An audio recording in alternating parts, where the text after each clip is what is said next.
प्यारे बच्चों, question number 5 ले रहे हैं। 5 में 3rd पार्ट पे चल रहे हैं अभी हम, है ना। फर्स्ट सेकंड इससे पहले हम कर चुके हैं।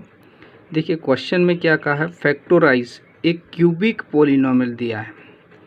और देखिए कोई भी पॉलिनोमियल आप पहले कोशिश करिए कि फर्स्ट 2 टर्म और सेकंड 2 टर्म से अगर कॉमन लेकर अगर सॉल्व हो रहा है तो सॉल्व करने की कोशिश करिए। तो अगर यहाँ x² कॉमन आता तो x+13, और यहाँ कुछ ऐसा कॉमन नहीं आ रहा कि x+13 बच जाए, इसलिए ये वाला मेथड जो है डायरेक्ट वाला यहाँ पर हम अप्लाई नहीं कर सकते हैं। तो फिर क्या करें, तो हम फैक्टर थ्योरम का यूज़ करेंगे। फैक्टर थ्योरम की मदद से क्या करना है कि देखिए जो कांस्टेंट टर्म है इसका मल्टीप्लाई और कांस्टेंट का करते हैं तो 20 जो आ रहा है इसके अप्रोक्सीमेट फैक्टर क्या बन सकते हैं। तो 20 में 1 से डिवाइड कर सकते हैं, 2 से कर सकते हैं, 4 से कर सकते हैं, 5 से और 10 से। ये संख्याओं में से आपको जीरोज़ ढूंढना है, यानी इसके एक्स का वैल्यू कौन सा वैल्यू रखें इसमें कि ये पॉलिनोमियल जीरो हो जाए। देखिए प्लस के लिए तो ये ज़ीरो होगा नहीं, प्लस रखेंगे तो कभी भी ज़ीरो नहीं, यानी माइनस वैल्यू रखना पड़ेगी। तो हम x = -1 के लिए ट्राई करते हैं। तो देखिए यहाँ पर हमने x = -1 रखा है। इधर कहाँ पर इसको नाम दे दिया पॉलिनोमियल px हमने, और फैक्टर थ्योरम की मदद लेते हुए x की प्लेस पर -1 रख रहे। तो -1 रखा तो -1 का क्यूब प्लस 13 × -1 का स्क्वायर, 32 × -1 प्लस 20। इसको सॉल्व किया तो -1 का क्यूब -1 हो गया, प्लस 13 × -1 का स्क्वायर प्लस 1 होगा, तो ये 13 ही रह गया। ये 32 का -1 में मल्टीप्लाई किया तो माइनस का 32 प्लस का 20। तो देखिए माइनस के कितनी संख्याएं हो गई, ये दोनों, यानी ये 32 भी माइनस का है, -1 भी माइनस के, तो टोटल -33 हो गए। ये प्लस के भी +33 हो गए, तो दोनों का सम किया तो 0 आ गया, यानी x बराबर -1 इसका एक जीरो है। जीरो यानी x+1 इसका फैक्टर हो जाएगा। x = -1 is a zero of polynomial px, तो इसका मतलब हो गया 1 को इधर ट्रांसफ़र किया, यानी x+1 का जो ज़ीरो था -1 है, तो x+1 इसका फैक्टर हो गया बाय फैक्टर थ्योरम। तो यहाँ से x+1 हमको फैक्टर मिल गया। तो आगे जो प्रोसीजर है मैंने इससे पहले भी आपको समझाया था। तो देखिए यहाँ पर क्या करेंगे, हम डायरेक्ट पहले पॉलिनोमियल px लिख लेंगे और 3rd टर्म पर चलेंगे। तो इसको मैं फिर से अगेन आपको समझाता हूँ। देखिए बच्चों, ये जो पॉलिनोमियल है इसको अब फैक्टराइज कर रहे हैं और हमको x+1 इसका एक फैक्टर मिल गया है। तो यहाँ से अब आगे देखिए, इस पॉलिनोमियल को एक स्टेप अभी छोड़ के 3rd स्टेज में जाकर इस x+1 को 3 टाइम्स आप लिखिए।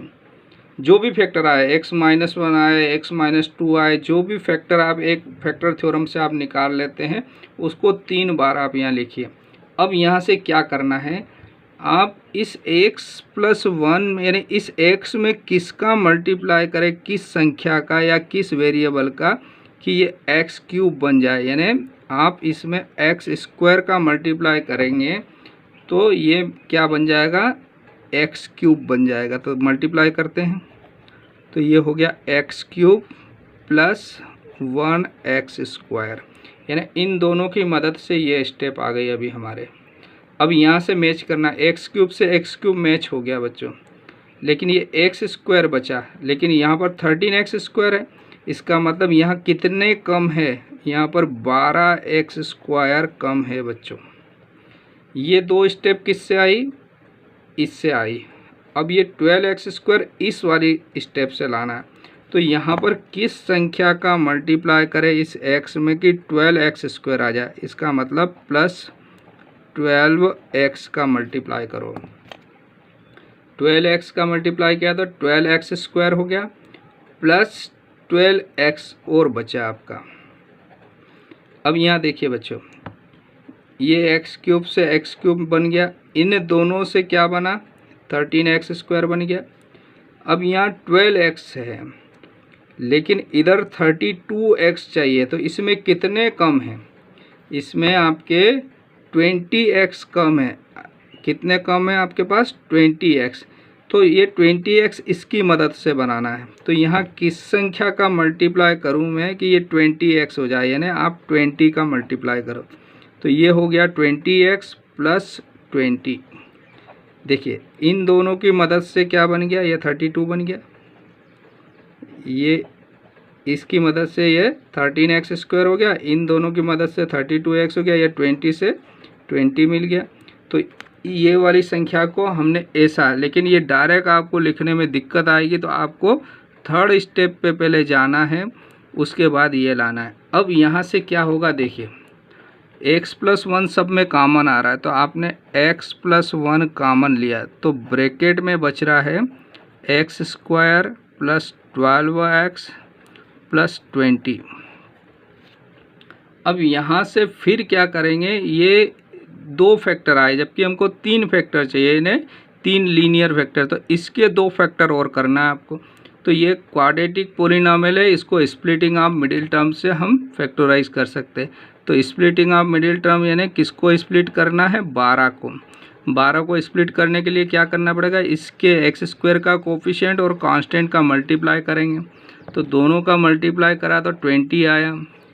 तो 20 के हम फैक्टर करते हैं तो क्या आएंगे बच्चों, 20 के फैक्टर क्या क्या बन सकते हैं, देखिए 2 से दिया तो 10, फिर 2 से दिया तो 5, यानी ये 20 के फैक्टर आ गए आपके 2 मल्टीप्लाई 5। ठीक है बच्चों। तो अगली स्टेप में क्या होगा, आपको इनको 2 भागों में डिवाइड करके 12 लाना है। तो 12 इसके 2 फैक्टर क्या क्या बन सकते हैं, एक तो 4 मल्टीप्लाई 5 बन सकता है, दूसरा बन सकता है 2 मल्टीप्लाई 10। तो किससे आप 12 बना सकते हैं, इन दोनों को ऐड या सब्ट्रैक्ट करें तो 9 बन सकता है या 1 आ सकता है। इनको ऐड करते हैं तो 12 आ जाएगा। इसका मतलब आपको 12 लाने के लिए क्या करना पड़ेगा, 12 किससे आ रहा है, 2x प्लस 10x से 12x बन रहा है। तो इस 12x की जगह आप क्या रख देंगे, 2x प्लस 10x। तो इधर अगली स्टेप में x प्लस 1, फिर ब्रैकेट में एक्स स्क्वायर, और इसको स्प्लिट किया, क्या स्प्लिट करा, इसको 2 भाग में कैसे बांटा, 2x प्लस 10x, किसकी मदद से, इसके मल्टीप्लाई करके जो रिजल्ट आया उसकी मदद से, प्लस 20। अब ब्रैकेट ओपन करेंगे तो x प्लस 1, फिर यहाँ पर क्या हो जाएगा, x square plus 2x plus 10x plus 20। Next step x plus 1, यहाँ पर ये 2 और ये 2 में से कॉमन ले रहे हैं। कॉमन का मतलब किस संख्या से दोनों में डिवाइड कर सकते हैं, तो x से डिवाइड कर सकते हैं। तो यहाँ बचेगा x और यहाँ पर बचेगा 2, प्लस इन दोनों में किस संख्या से डिवाइड कर सकते हैं, 10 से। तो यहाँ 10 से डिवाइड किया तो x, यहाँ 10 से डिवाइड किया तो 2। और आपको अब यहाँ पर ये देखना है कि दोनों के ब्रैकेट में सेम संख्याएं होना चाहिए। तो सेम संख्याएं आ गई है बच्चों। तो अगला जो है ये x प्लस 1 तो ऐसा ही रहा, इसमें से x प्लस 2 कॉमन आया और यहाँ बचा x प्लस 10। तो 3 लीनियर फैक्टर क्या क्या हो गए बच्चों इस पॉलिनॉमियल के, ये हो गए x प्लस 1, x प्लस 2 और x प्लस 10। ये 3 लीनियर फैक्टर हो गए किस पॉलिनॉमियल के, इस क्यूबिक पॉलिनॉमियल के। तो एक बार और देख लीजिए इस क्वेश्चन को हमने कैसे हल करा।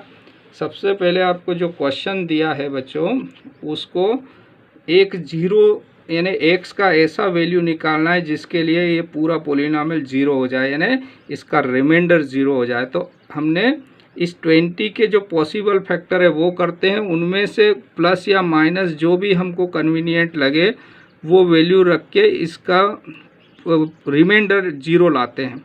तो रिमाइंडर 0 x बराबर -1 के लिए आ गया, यानी यहाँ पर p -1 0 आ गया। इसका मतलब x प्लस 1 इसका फैक्टर हो गया। तो ये फैक्टर निकालने के बाद इसको 3 बार एक स्टेप छोड़कर लिखते हैं। फिर आपको अभी मैंने बताया सॉल्व करेंगे तो x प्लस 1 कॉमन आ जाएगा। इसको फिर स्प्लिटिंग ऑफ मिडिल टर्म से क्वाड्रेटिक को हल करते हैं तो आपको यहाँ पर 3 फैक्टर मिल जाते हैं और यही आपका आंसर है। इसी में लास्ट वाला बहुत आसान क्वेश्चन है, वो भी मैंने यहाँ पर एक्सप्लेन कर रखा है। देखिए ये बहुत इजी क्वेश्चन है। आपको दिया क्या है, 2y³ + y² - 2y - 1। आपको अगर मैंने इससे पहले भी बताया था कि ये 2 टर्म से कॉमन लेकर देखो, डायरेक्ट अगर हो रहा है तो आपको फैक्टर थ्योरम अप्लाई करने की ज़रूरत नहीं पड़ेगी। तो इन दोनों में से और इन दोनों में से हमने ट्राई किया कि कुछ कॉमन आ रहा है, तो y² कॉमन आ रहा है, तो यहाँ बचेगा 2y और इधर y² को y से डिवाइड करें तो +1। इसमें 1 कॉमन आ रहा है, 1 मतलब हुआ आगे माइनस है तो -1 कॉमन हो गया। इस माइनस का इसमें भाग देंगे तो 2y बचेगा, -1 से -1 को डिवाइड किया तो +1, यानी 2y + 1 दोनों में कॉमन संख्या हो गई, यानी ये वाली सक्सेस है हमारी। तो 2y + 1 कॉमन लिया तो इधर बचा y² - 1। हमको 3 फैक्टर करना है, एक लीनियर तो आ गया, ये क्वाड्रेटिक है, इसको फिर फैक्टर, तो इस y² - 1 को मैं क्या लिख सकता हूँ, 1 को 1 का स्क्वायर लिख सकता हूँ। और ये वाली आइडेंटिटी अप्लाई करेंगे यहाँ पर, कौन सी, a² - b², a + b a - b। कैसे, ये y इसको लिखा y² - 1 का स्क्वायर, तो ये हो गया y + 1 y - 1। तो यहाँ से इसको हमने 2 बार लिख लिया, y + 1 y - 1। तो ये इसके फैक्टर आपके 3 लीनियर फैक्टर मिल गए, 2y + 1 y + 1 y - 1। तो यहाँ पर आपको क्या समझाया मैंने कि अगर डायरेक्ट हो रहा है तो आप डायरेक्ट कर लीजिए, अदरवाइज़ आपको इस क्वेश्चन में थर्ड में मैंने पूरा बताया है कि फैक्टर थ्योरम अप्लाई करना है। फैक्टर थ्योरम में किसी भी x की ऐसी वैल्यू के लिए जिसके लिए रिमाइंडर 0 हो जाए तो एक फैक्टर मिलेगा, उसको आपको एक स्टेप छोड़कर 3 बार लिखना है। फिर आपको ये मैच करके इस प्रकार से बनाना है कि x + 1 कॉमन लेने के बाद जो संख्या बचे उसको स्प्लिटिंग ऑफ मिडिल टर्म से 2 फैक्टर और उसके लिए आएंगे आप, तो आपके 3 फैक्टर बन जाते हैं। तो ये क्वेश्चन नंबर 5 यहाँ पर कंप्लीट होता है बच्चों। Okay, thank you.